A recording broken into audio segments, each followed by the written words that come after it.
Ya meneng wae, meneng wae. Assalamualaikum warahmatullahi wabarakatuh. Di sini kami dari kelompok 3 akan presentasikan tentang materi penagihan pajak yang kedua, kelanjutan dari kelompok kemarin.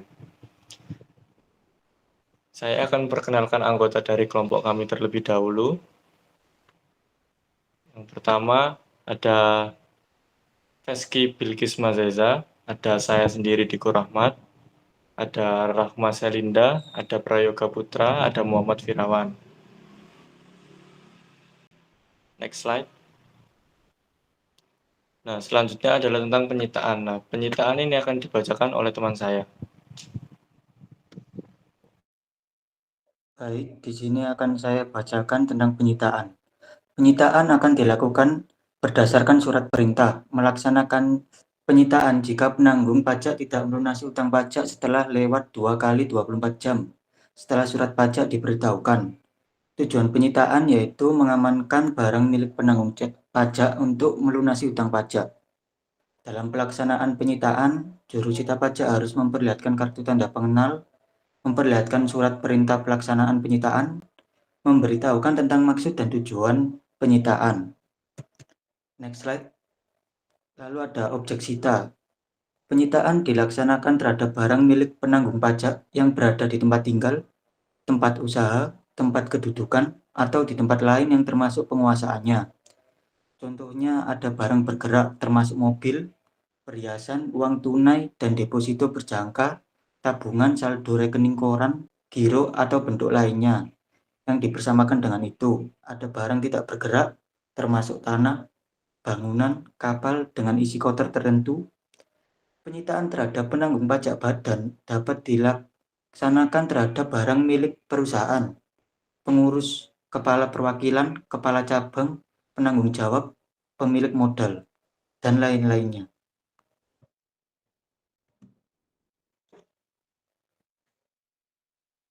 Selanjutnya ada pejabat dan jurusita pajak. Pejabat yang melakukan penagihan pajak berwenang melakukan hal-hal sebagai berikut. Yang pertama, mengangkat dan memberhentikan jurusita pajak. Yang kedua, menerbitkan surat peneguran, surat peringatan, atau surat lain yang sejenis, surat perintah penagihan seketika dan sekaligus, surat paksa, surat perintah melaksanakan penyitaan, surat perintah penyanderaan, surat pencabutan sita, pengumuman lelang, surat penentuan harga limit, pembatalan lelang, dan surat lain yang diperlukan untuk pelaksanaan penagihan pajak. Selanjutnya ada jurusita pajak. Syarat-syarat menjadi jurusita pajak adalah berijazah serendah-rendahnya SMU atau yang setingkat dengan itu. Yang kedua, berpangkat serendah-rendahnya pengatur muda atau golongan 2A. Berbadan sehat, lulusan pendidikan dan pelatihan jurusita pajak. Jujur, bertanggung jawab, dan penuh pengabdian. Selanjutnya ada tugas jurusita pajak. Yang pertama, melaksanakan surat perintah penagihan seketika dan sekaligus. Yang kedua, memberitahukan surat paksa. Yang ketiga, melaksanakan penyitaan atas barang penanggung pajak berdasarkan surat perintah melaksanakan penyitaan. Yang keempat, melaksanakan penyanderaan berdasarkan surat perintah penyanderaan. Selanjutnya, lelang. Prosedur lelang. Yang pertama, penjualan secara lelang terhadap barang yang disita dilaksanakan paling singkat 14 hari setelah pengumuman lelang melalui media massal. Yang kedua, pengumuman lelang dilaksanakan paling singkat 14 hari setelah penyitaan. Yang ketiga, pengumuman lelang untuk barang bergerak dilakukan 1 kali dan untuk barang tidak bergerak dilakukan 2 kali. Yang keempat, pengumuman lelang terhadap barang dengan nilai paling banyak 20 juta tidak harus diumumkan melalui media massal. Yang kelima, pejabat bertindak sebagai penjual atas barang yang disita mengajukan permintaan lelang kepada kantor lelang sebelum lelang dilaksanakan. Yang keenam, pejabat atau yang mewakilinya menghadiri pelaksanaan lelang untuk menentukan dilepas atau tidaknya barang yang dilelang dan menandatangani asli risalah lelang. Yang ketujuh, pejabat dan juru sita pajak tidak diperbolehkan membeli barang sitaan yang dilelang. Berlaku juga terhadap istri, keluarga, sedarah, dan semenda dalam keturunan garis lurus serta anak angkat. Selanjutnya ada hasil lelang. Hasil lelang dipergunakan terlebih dahulu untuk membayar biaya penagihan pajak yang belum dibayar dan sisanya untuk membayar utang pajak. Jika penjualan secara lelang, biaya penagihan pajak ditambah 1% dari pokok lelang. Jika hasil lelang sudah mencapai jumlah yang cukup untuk melunasi biaya penagihan pajak dan utang pajak, pelaksanaan lelang dihentikan walaupun barang yang akan dilelang masih ada. Yang keempat, sisa barang beserta kelebihan uang hasil lelang dikembalikan oleh pejabat kepada penanggung pajak segera setelah pelaksanaan lelang. Yang terakhir, hak penanggung pajak atas barang yang telah dilelang berpindah kepada pembeli dan kepadanya diberikan risalah lelang yang merupakan bukti autentik sebagai dasar pendaftaran dan pengalihan hak.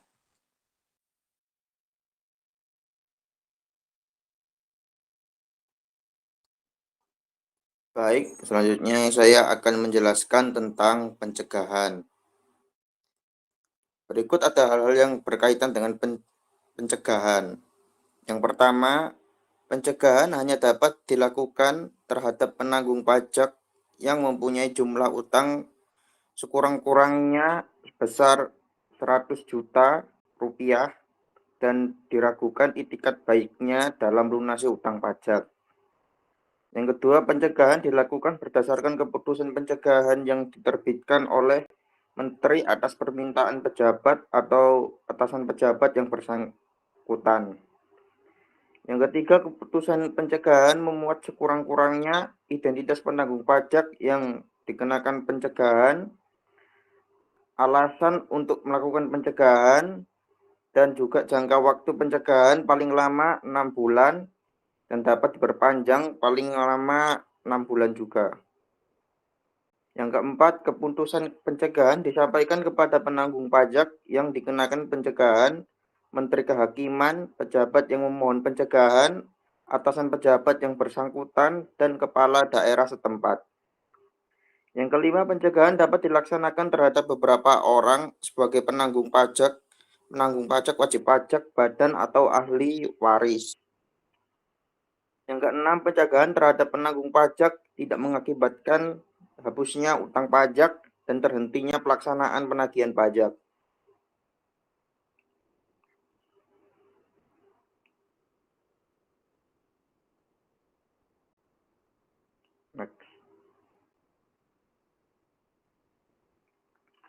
Selanjutnya adalah penyanderaan.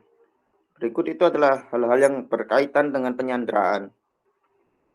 Yang pertama, penyanderaan itu terjadi ketika penanggung pajak gagal melunasi utang pajak setelah 14 hari sejak pemberitahuan surat paksa kepada penanggung pajak dengan minimal hutang 100 juta rupiah dan diragukan itikat baiknya dalam melunasi utang pajak.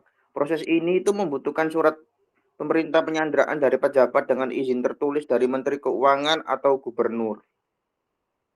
Yang kedua, permohonan izin penyanderaan harus memuat informasi sebagai berikut, yakni identitas penanggung pajak yang akan disandra, jumlah utang pajak yang belum dilunasi, dan tindakan penagihan pajak yang sudah dilakukan. Yang ketiga, masa maksimum penyanderaan itu adalah 6 bulan, yang dapat diperpanjang hingga 6 bulan tambahan. Surat perintah penyanderaan itu harus menyantumkan beberapa hal berikut ini, seperti identitas penanggung pajak, alasan penyanderaan, izin penyanderaan, durasi penyanderaan, dan juga lokasi penyanderaan. Yang kelima, penanggung pajak yang disandra ditempatkan di lokasi tertutup dengan fasilitas terbatas dan pengamanan yang memadai. Penyanderaannya tidak boleh dilakukan saat penanggung pajak sedang beribadah, sedang resmi, atau pemilihan umum.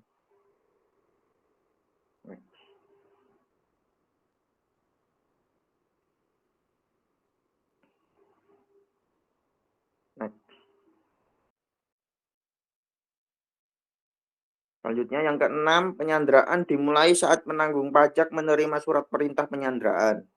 Surat penyanderaan itu harus disampaikan langsung kepada penanggung pajak oleh juru sita pajak. dengan salinan disampaikan kepada kepala tempat penyanderaan.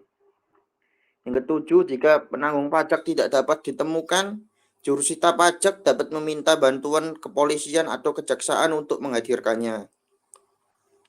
Yang kedelapan, penyanderaan dilakukan oleh jurusita pajak dengan disaksikan oleh 2 orang penduduk Indonesia yang dikenal dan dapat dipercaya oleh jurusita. Yang kesembilan, sebuah berita acara penyanderaan dibuat dan disampaikan kepada kepala tempat penyanderaan, penanggung pajak, dan pemerintah setempat. Yang ke-10, penanggung pajak dapat dilepaskan jika utang dilunasi, jangka waktu penyanderaan berakhir, atau ada keputusan pengadilan atau keputusan tertentu dari menteri atau gubernur. Yang ke-11, penyanderaan tidak menghapuskan utang pajak atau menghentikan penagihan pajak. Selanjutnya adalah gugatan. Berikut itu hal-hal yang berkait tentang gugatan. Yang pertama, gugatan penanggung pajak terhadap pelaksanaan surat paksa.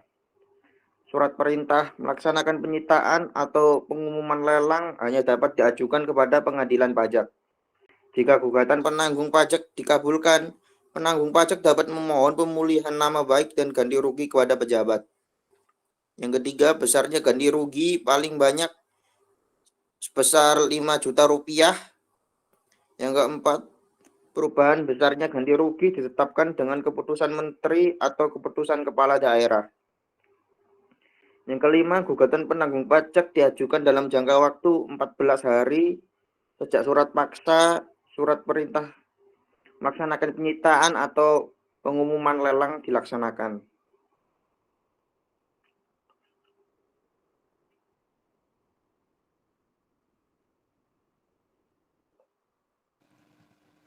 Baik, selanjutnya adalah sanggahan yang bisa dilakukan oleh penagihan pajak. Yang pertama adalah sanggahan pihak ketiga terhadap kepemilikan barang yang disita hanya dapat diajukan ke pengadilan negeri. Yang kedua, pengadilan negeri yang menerima surat sanggahan memberitahukan secara tertulis kepada pejabat. Yang ketiga, pejabat menangguhkan pelaksanaan penagihan pajak hanya terhadap barang yang disanggah kepemilikannya sejak menerima pemberitahuan. Yang terakhir, sanggahan pihak ketiga terhadap kepemilikan barang yang disita tidak dapat diajukan setelah lelang dilaksanakan.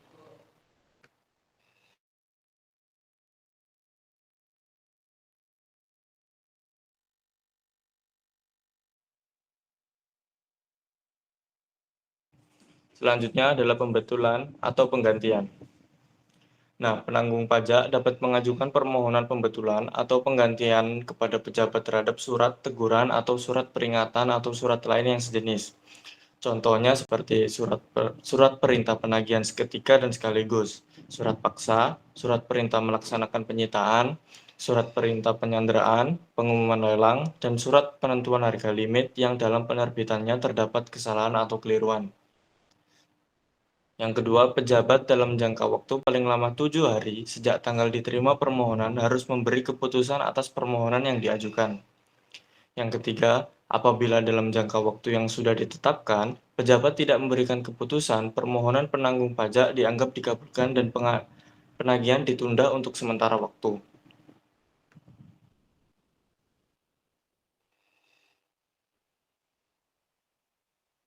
Selanjutnya, pejabat karena jabatan dapat membetulkan surat teguran atau surat peringatan atau surat lain yang sejenis. Seperti yang saya sebutkan tadi, contohnya surat-suratnya. Nah, yang selanjutnya adalah tindakan pelaksanaan penagihan pajak dilanjutkan setelah kesalahan atau kekeliruan dibetulkan oleh pejabat. Yang terakhir, jika permohonan ditolak, tindakan pelaksanaan penagihan pajak dilanjutkan sesuai jangka waktu semula.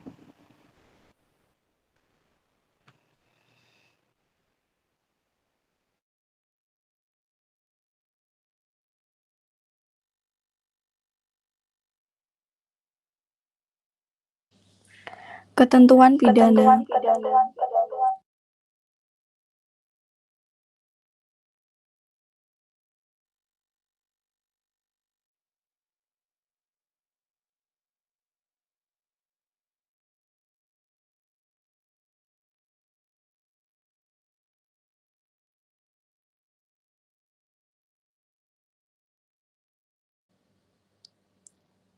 Ketentuan pidana antara lain sebagai berikut. Penanggung pajak yang memindahkan hak, memindahkan tangankan, menyewakan, meminjamkan, menyembuhkan, menghilangkan atau merusak barang yang telah disita. Dipidana dengan pidana penjara paling singkat 6 bulan dan paling lama 4 tahun. Dan denda paling sedikit 1.500.000 dan paling banyak 12 juta.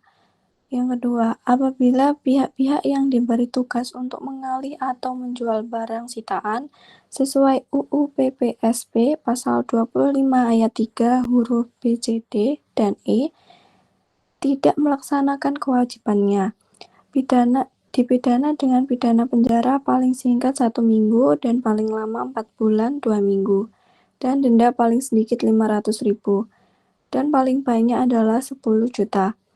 Yang ketiga, setiap orang yang dengan sengaja tidak menuruti perintah atau permintaan yang dilakukan menurut undang-undang atau dengan sengaja mencegah, menghalang-halang atau menggagalkan tindakan dalam melaksanakan ketentuan undang-undang yang dilakukan oleh jurusita pajak, dipidana dengan pidana penjara paling singkat 1 minggu dan paling lama 4 bulan 2 minggu, dan paling sedikit dendanya adalah 500.000 dan paling banyak adalah 10 juta. Kekadaluarsaan tindakan penagihan pajak. Berdasarkan pasal 22 UU KUP, hak untuk melakukan penagihan pajak termasuk bunga, denda, kenaikan, dan biaya penagihan kekadaluarsaan setelah lampau waktu 10 tahun terhitung sejak terutang pajak atau berakhirnya masa pajak. Bagian tahun pajak atau tahun pajak yang bersangkutan. Penagihan pajak dapat dilakukan setelah melampaui waktu 10 tahun dengan syarat-syarat sebagai berikut. Yang pertama, diterbitkan surat teguran atau surat paksa. Kekadaluarsaan dihitung sejak tanggal penyampaian surat paksa tersebut. Yang kedua, adanya permohonan angsuran atau penundaan pembayaran utang pajak sebelum tanggal jatuh tempo pembayaran. Untuk ini, kekadaluarsaan penagihan pajak dihitung sejak tanggal surat permohonan angsuran atau penundaan pembayaran utang pajak diterima. Yang B, adanya permohonan keberatan. Untuk ini, kekadaluarsaan penagihan pajak dihitung sejak tanggal surat permohonan keberatan diterima. Wajib pajak melaksanakan pembayaran sebagian utang pajaknya. Untuk ini, kekadaluarsaan penagihan pajak dihitung sejak tanggal pembayaran sebagai utang pajak tersebut. Saya kembalikan ke moderator. Baik, sekian presentasi dari kelompok kami. Bila ada salah kata mohon maaf. Dan juga bila ada pertanyaan yang mau dipertanyakan bisa chat di kolom komentar. Wassalamualaikum warahmatullahi wabarakatuh.